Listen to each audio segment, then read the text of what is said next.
По цій стороні за нашою дівчинкою Мариночкою, і хто ще раз хоче стрибнути, далі повертаємось у чергу. І зараз наші молоді покажуть, як це треба робити. Готові? Поїхали!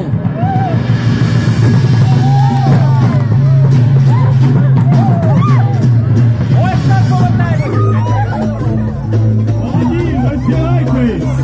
Застрибайте, панове, через вогонь! А ми всі допоможемо вогню! Силою